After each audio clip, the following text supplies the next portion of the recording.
Bienvenue sur le podcast de la paye facile. Je suis la narratrice et je suis heureuse de vous présenter les conseils d'Anthony Rocca. Vous pouvez retrouver l'ensemble des conseils à l'adresse la-paye-facile.com. Vous pouvez aussi vous inscrire à la newsletter. La newsletter par mail vous offre tous les jours des conseils et des offres promotionnelles. Sans plus tarder, voici le sujet du jour.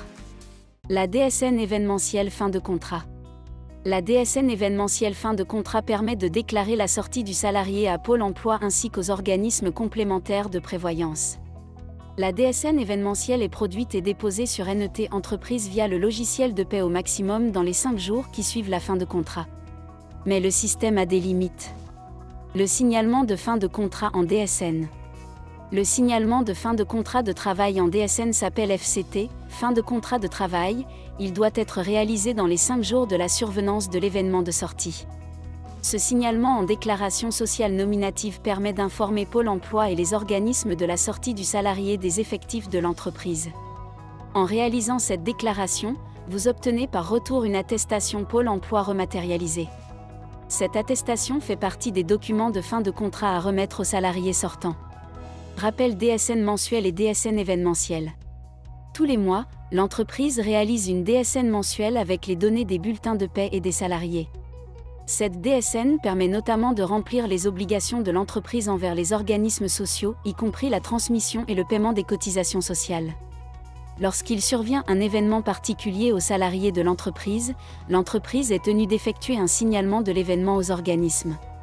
Pour cela, l'entreprise réalise une DSN événementielle. Dans le cadre d'une externalisation de la paie, c'est le tiers déclarant, expert comptable ou non, qui s'assure de répondre à cette obligation déclarative. Par exemple, si le salarié est absent pour maladie non professionnelle, il convient de transmettre une DSN événementielle arrêt de travail. Mais si le salarié quitte l'entreprise, alors c'est une DSN fin de contrat qu'il vous faut transmettre. Comment faire une DSN événementielle fin de contrat ?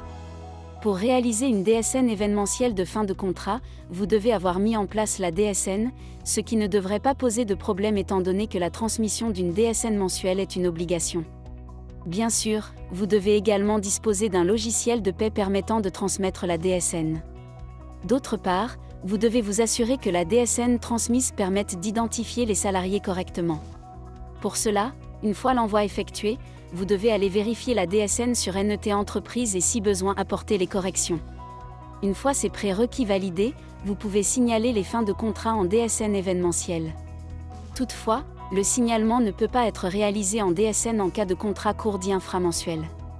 En effet, pour que les organismes identifient les salariés, ils doivent avoir été présents dans une DSN mensuelle et si vous attendez qu'ils soient identifiés dans la DSN mensuelle, vous serez hors délai pour la remise de l'attestation Pôle emploi.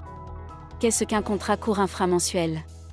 Un salarié dans le cadre d'un CDD peut être amené à entrer et à sortir le même mois. C'est notamment le cas dans le secteur de la restauration lorsque le salarié effectue des vacations.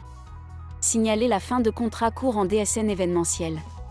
Jusqu'à la nouvelle norme DSN 2021, il n'était pas possible d'obtenir l'attestation Pôle emploi en envoyant une DSN événementielle fin de contrat pour un contrat court. Vous deviez déclarer la fin de contrat en dehors du système DSN, c'est-à-dire en réalisant une AED en utilisant soit le canal DNAC-AE ou EDI. Ce qu'il faut comprendre, c'est que pour être identifié avec la DSN événementielle, le salarié en contrat court n'a pas été déclaré en DSN mensuel. La DSN mensuelle sera transmise au plus tard le 15 du mois suivant ou le 5 du mois suivant si l'effectif est supérieur à 50 salariés. Dans ce cas, vu que vous devez fournir les documents de fin de contrat à la sortie du salarié suite aux nouveautés DSN 2021, il est désormais possible de réaliser une DSN événementielle fin de contrat pour les contrats courts. Ce signalement s'appelle FCTU fin de contrat de travail unique. Signalement de fin de contrat unique. Le signalement de fin contrat à compter de la nouvelle norme DSN pourra être réalisé uniquement par voie de DSN pour les contrats y compris les contrats courts inframensuels. Depuis 2022, Pôle emploi restreint la déclaration fin de contrat à la seule DSN événementielle tout en laissant la possibilité à l'employeur de saisir une attestation de fin de contrat sur le site pôle emploi.fr. Pour recevoir tous les jours des conseils et des offres promotionnelles pour réussir à devenir gestionnaire de paye, abonnez-vous à la newsletter d'Anthony Rocca.